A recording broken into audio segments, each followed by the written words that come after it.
Hi guys. So if you haven't seen Borderlands the movie and you're trying to determine if you should watch it, you should watch it if you played any of the games and loved them and you're willing to risk not liking the movie. Now, this review has spoilers for the movie. Luckily, the movie has so little resemblance to the games that there are no spoilers for the games, except the first one. But if you're not already familiar with the plot twist at the end of the first game, I mean, come on, the game's like 14 years old. But I don't really think it matters if there are spoilers. You'll enjoy the movie just as much after watching this video as you would if you watched it before this video. But if you haven't seen it, you should go watch it right now, before the rest of this video. So let's talk about Borderlands, the movie.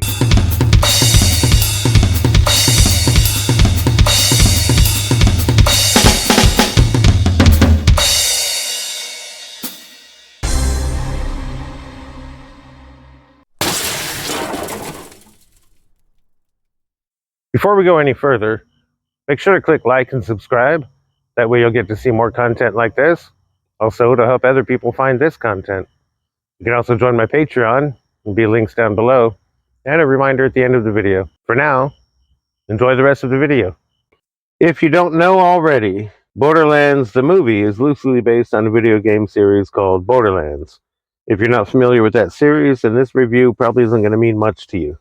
Now, I didn't want to watch the movie again, so I ripped the plot summary from Wikipedia. So here we go. This is from Wikipedia. On the planet of Pandora, Roland, a mercenary soldier apparently gone rogue, kidnaps teenager Tiny Tina with the help of Krieg, a psycho who was institutionalized in the same facility. Meanwhile, on another planet, bounty hunter Lilith is contacted by Atlas, a powerful corporate magnate. He convinces her to rescue Tina, his daughter. Lilith returns to Pandora, her home planet, for the first time since she was a child. With the help of Claptrap, a robot that was mysteriously programmed to wait for her on Pandora, she locates Tina. After realizing that Atlas wants his daughter back against her will, Lilith teams up with Roland and Krieg when they are attacked by the Crimson Lance, the private army of Atlas. Lilith is informed that Tina was genetically engineered with biological material from the Iridians, the ancient race that once inhabited Pandora, and that Atlas believes only she can open the vault where the secrets of the lost civilization's advanced technology are kept.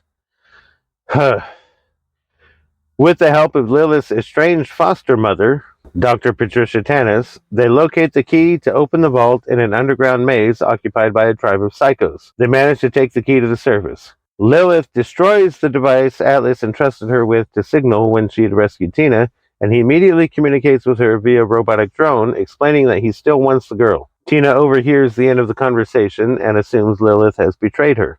She throws a grenade at Lilith, leaving her unconscious. When Lilith recovers, Claptrap unknowingly plays a holographic message for her, recorded by her mother. The next day, without Lilith and Claptrap, the team find the vault only to realize Atlas is waiting for them, and they fight off his men.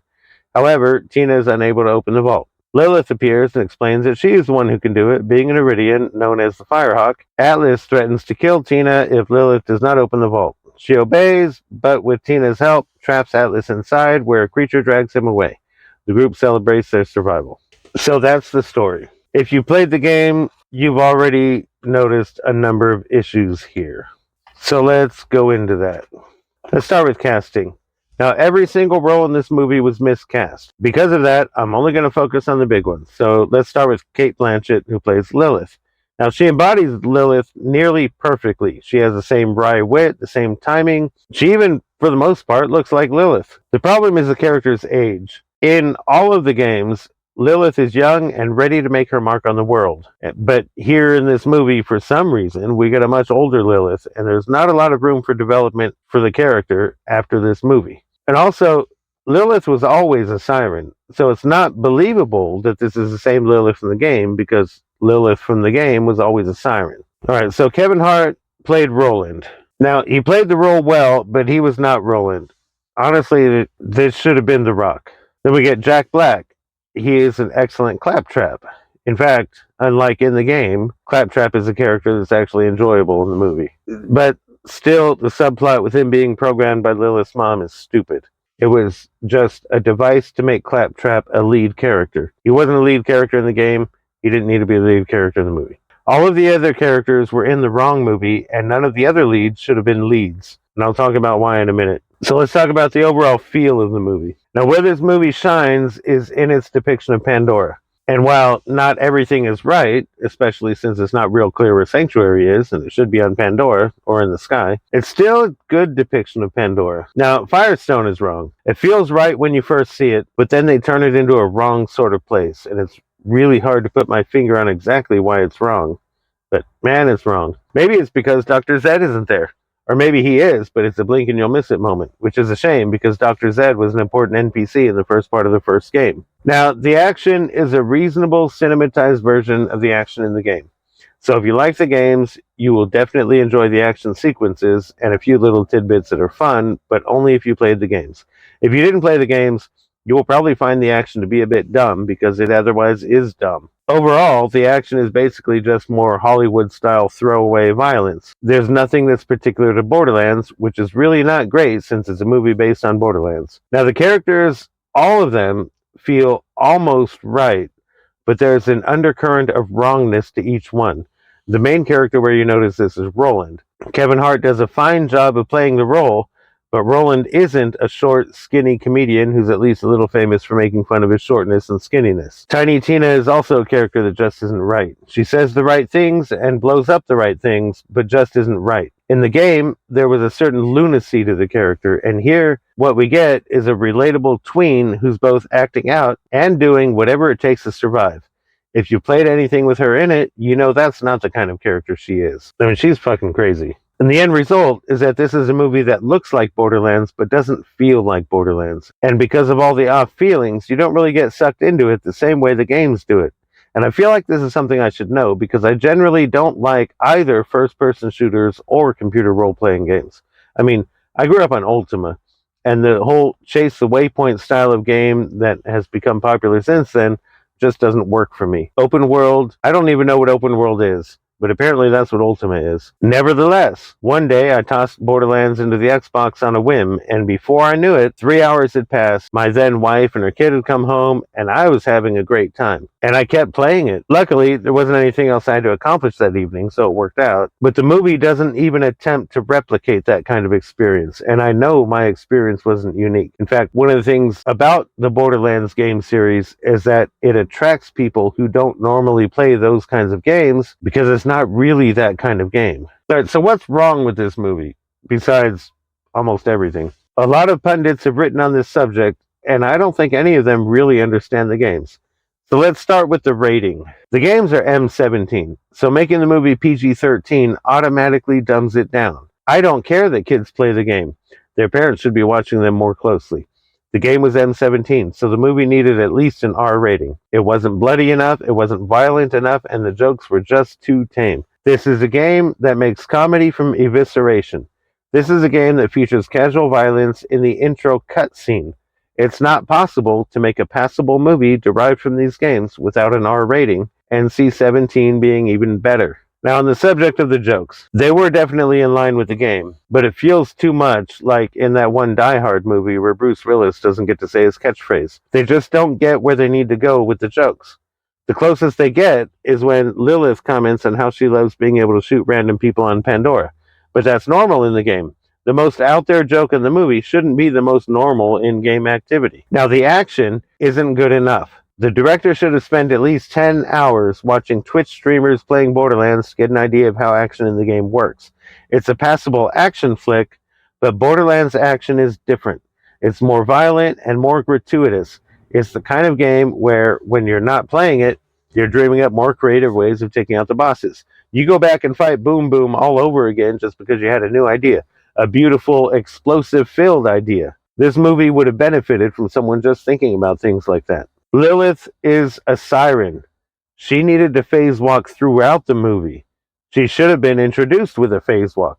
It's a huge problem with the movie that she doesn't do her first phase walk until halfway into it, and then they try to play it as some special ability she just discovered. Come on, we knew before we started playing the game that Lilith could phase walk. This is just insulting.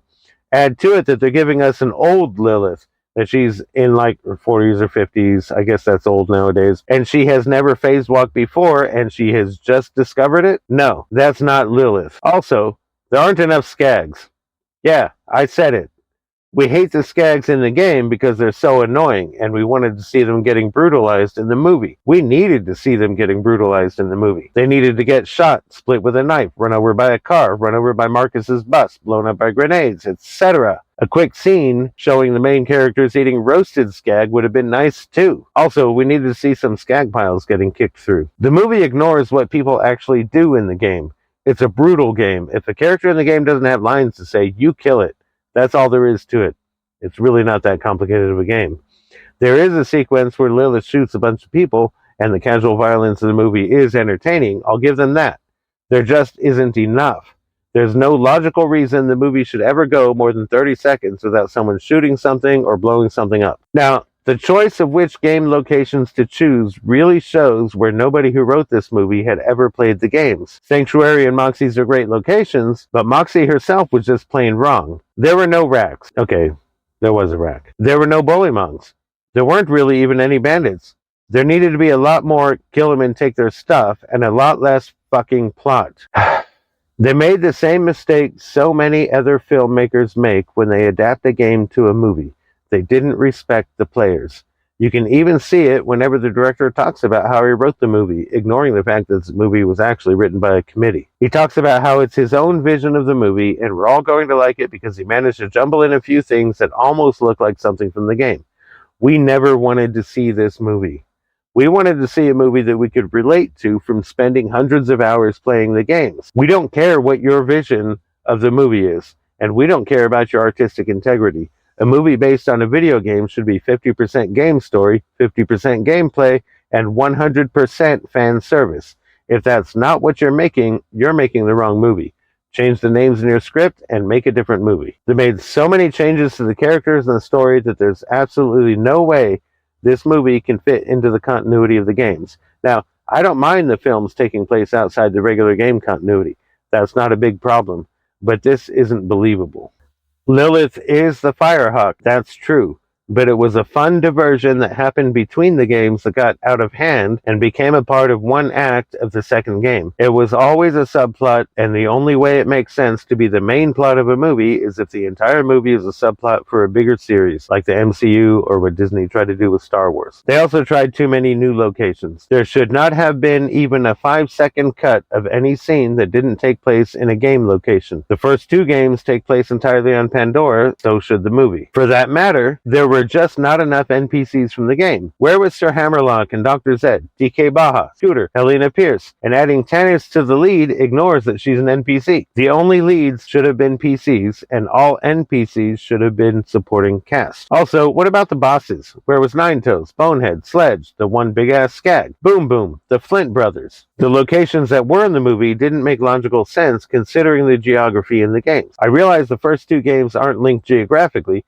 even if Firestone is also in the second game. But come on, respect the players. As the movie progresses, players should have an idea where the characters are based on their time playing the game. Also, and this is actually pretty big, there was no Guardian Angel, which is pretty important considering who the Guardian Angel turns out to be in the second game. I mean, this is the one character that had to be in the movie, if they were planning on making a sequel anyway. So what should we have gotten? First, pick a game and stick with it. Use only characters from that game. Since it's the first Borderlands movie, stick with the first game. That means your ensemble cast is Mordecai, Roland, Lilith, and Brick. No Krieg, no Tina, none of those people. Alice as a main villain is okay, but you should stick with villains from the game otherwise. Keeping Commandant Steele as the villain is best, since she works for Atlas anyway. Now, we want to see the characters we played fight the bosses we fought, and do so with a $300 million movie budget. That's what we want to see. We want a long aerial shot of several game locations, Firestone being one of them. New Haven, Old Haven, the trash dump, whatever, and really just about everything. The romantic subplot is also already there. It's Roland and Lilith, since we know from the second game that those two get together and break up between games. Go ahead and drop Handsome Jack in a cameo, but nothing else. Or if you're planning on making him the villain of the second movie, which you should. Give us Handsome Jack as a really helpful tech nerd for a couple of scenes, and that's it. So where's the ridiculous stuff they find strewn about? Why aren't they looting their enemies' bodies? There is a throwaway joke where Lilith finds a nice gun, but that's it. We should also have seen their weapons gradually improve as the story progresses, just like happens in the game. And we needed some kind of jokes talking about the ridiculous weapons that are actually in the games. I mean, come on. One of the selling points of the games was the procedural weapons generation system that could generate like 45 million unique weapons. And that couldn't even get a throwaway joke from Claptrap? Why didn't we get a comedic scene of everyone knocking in lockers and opening chests and stuff? I get why this isn't part of any movie, but give us a good 5 minutes of comedy around what you actually spend most of the game doing. And this movie also suffers from over-explaining, which is a common problem in movies and TV shows right now. Quit insulting us. We already played the game. You provide a minimal explanation so that people who haven't seen the game can understand what's happening, then jump into the story and the action. And also, if there were any bosses in this movie, and there weren't, but in the movie we wanted to see, there would be bosses, and they would get a cut scene introducing them, just like in the game. It's like a 2-second bit. We got nothing. In fact, all the bad guys in the movie are just throwaway bad guys. The game, however, makes a point of humanizing all of them. Granted, it's a comedic point, and they're all insane, and that's the joke, but it's what we needed. This movie is also an opportunity to reconcile stuff that changed inexplicably for the second game. Elementals, for example, weren't a big part of the first game. They were there, but they weren't a big part. But this is how games work. As the technology advances, game developers are able to fit more into the game for its size and even increase the size. A movie made with the benefit of hindsight, being able to see later games, can retcon those elements back into the first one without being too disruptive. I'm saying we should have seen corrosive weapons and fire weapons and all that. Not slag, because slag came about after the vault was opened at the end of the first game. And for the story,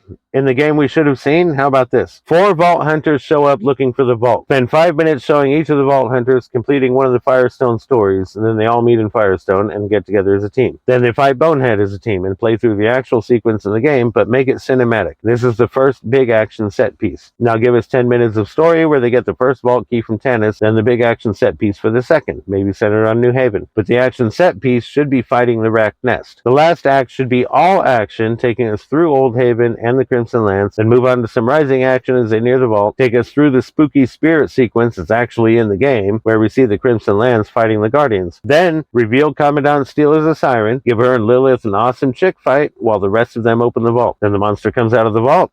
I realize this is the story of the first game, but come on. If you couldn't come up with an original story that fit into the continuity of the games, then just tell the story from the first game. Also, these are games that take many hours to complete. You can stretch the movie to 2.5 hours. We sat for the games. Give us something like that, and we'll sit for the whole movie. In conclusion, overall, I didn't enjoy this movie. I'm glad I watched it, but I didn't enjoy it. It had a few fun moments, and it's visually pretty decent. Of course, it does look like something that could be rendered on an Xbox, so we're wondering where they spent all that money. It does manage, from time to time, seemingly accidentally, to capture the spirit of the game when it's not loaded down by a dumbass plot that has no relation to the game whatsoever. And as someone who's only played the first 2 games and very little of the DLCs, this movie went too hard on the DLCs. I wanted to see the games I'd played, and I knew going into it that there was no way they could possibly include all of one game into a feature-length film. But they tried too hard to do that anyway and failed miserably to do so. It also feels like they tried too hard to make a movie that would appeal to science fiction fans in general. That's a mistake. If you think the game's audience is too small for your big-budget feature film, cut back the budget until it fits the audience. We'd rather you did that than give us this tripe.